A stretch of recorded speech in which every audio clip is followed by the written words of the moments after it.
الحمد لله رب العالمين والصلاة والسلام على رسوله الكريم. أعوذ بالله من الشيطان الرجيم. قال الله عز وجل: ومن قتل مؤمنا متعمدا فجزاؤه جهنم خالدا فيها وغضب الله عليه ولعنه وأعد له عذابا عظيما۔ وہ شخص جس نے جان بوجھ کر مسلمان کو قتل کیا، اللہ تبارک و تعالیٰ کا اس پر غضب نازل ہوگا، اللہ کی اس پہ لعنت ہے، اور اللہ نے اس کے لیے بہت عظیم عذاب تیار کیا ہے۔ محترم سامعین، یہ نہایت افسوسناک خبر ہے کہ باجوڑ میں جو مسلمانوں کے ایک دینی سوچ کے اجتماع میں دھماکہ کر کے 10 مسلمانوں کو شہید کیا گیا ہے۔ یہ سب لوگ، ان کی کیا سوچ تھی، کیا عقیدہ تھا، اس میں تو آپ کو اختلاف ہو سکتا ہے، لیکن اس میں کوئی اختلاف نہیں کہ یہ مسلمان تھے، کلمہ پڑھتے تھے، اللہ کو اللہ، رسول اللہ کو رسول اللہ، اور آخرت کو آخرت مانتے تھے، کتابوں رسولوں پر ایمان رکھتے تھے، یہ سب لوگ تقدیر پر ایمان لاتے تھے، تو ان کا قتل یہ بہت افسوسناک بات ہے۔ رسول اللہ صلی اللہ علیہ وسلم جانتے تھے، اللہ نے ان کو بتایا ہوا تھا کہ عبداللہ بن ابی بن سلول یہ منافق آدمی ہے، منافقوں کا رئیس ہے، سازشی ہے، گستاخ رسول ہے صلی اللہ علیہ وسلم۔ اس کے باوجود آپ نے ہمیشہ اس کی کلمہ پڑھنے کا اعتبار کیا، ہمیشہ اس کو ریلیف دیا، حتیٰ کہ جب وہ مرا تو اس کا جنازہ پڑھا، حتیٰ کہ رب ذوالجلال نے قرآن کی آیت نازل کر کے فرمایا کہ آپ نے ان کا جنازہ نہیں پڑھنا ہے، حتیٰ کہ آپ نے اس کے منہ میں لعاب مبارک ڈالا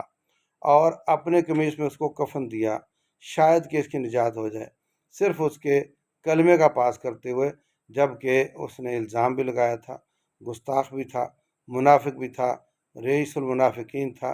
تو نبی صلی اللہ علیہ وسلم نے اس کے کلمے کا اعتبار کیا ہے۔ اللہ کے نزدیک کون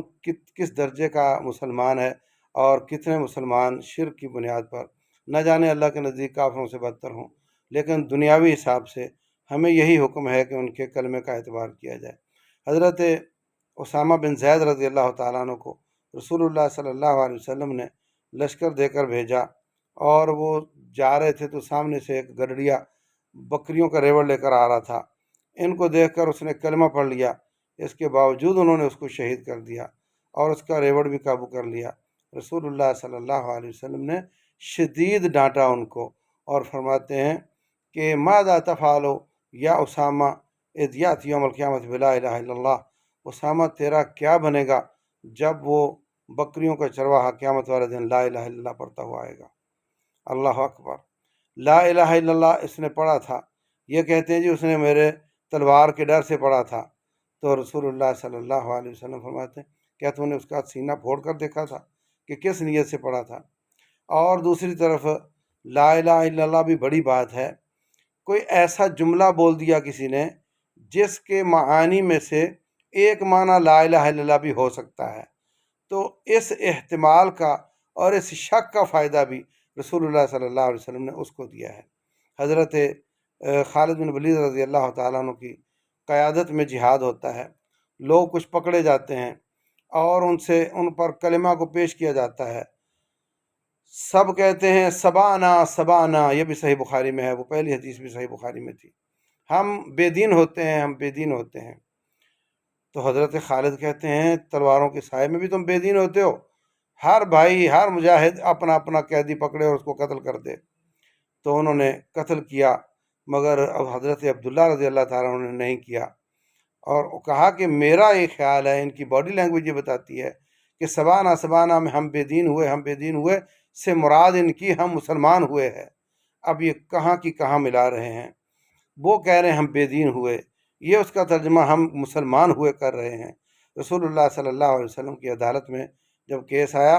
اور ان کا قیدی جو بچ گیا تھا اس سے پوچھا، تو کہا پورے معاشرے میں جو بھی مسلمان ہوتا ہے وہ